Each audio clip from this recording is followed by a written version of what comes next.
तीन रूप बताए गए भगवान के, सत्य, चैतन्य और आनंद। अब अनेक बार इस श्लोक की व्याख्या ठाकुर जी के रूप पर की है, पर सत्य, चैतन्य और आनंद ये तीनों रूप गंगा जी के हैं। सबसे पहला सत्य, गंगा जी सत्य है, इसलिए असद व्यक्ति का भी संस्कार किया जाता है तो भी गंगा जी उसको सत्य की प्राप्ति करा देती हैं। सब लोग इधर देखो, सावधानी से सुनिए बिल्कुल कथा। गंगा जी सत्य स्वरूप है।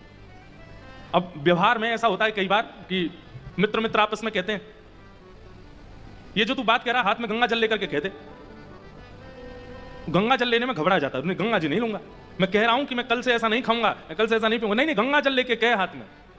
गंगा जल लेने में क्यों इतनी हालत खराब होती है? क्योंकि वो सत्य स्वरूप है। उसे वो कहीं ना कहीं नास्तिक व्यक्ति भी इस बात को जानता है कि गंगा जल हाथ में लेकर के मैंने कोई संकल्प किया और उसकी पूर्ति अगर नहीं की तो मेरे को अधोगति का सामना करना पड़ेगा।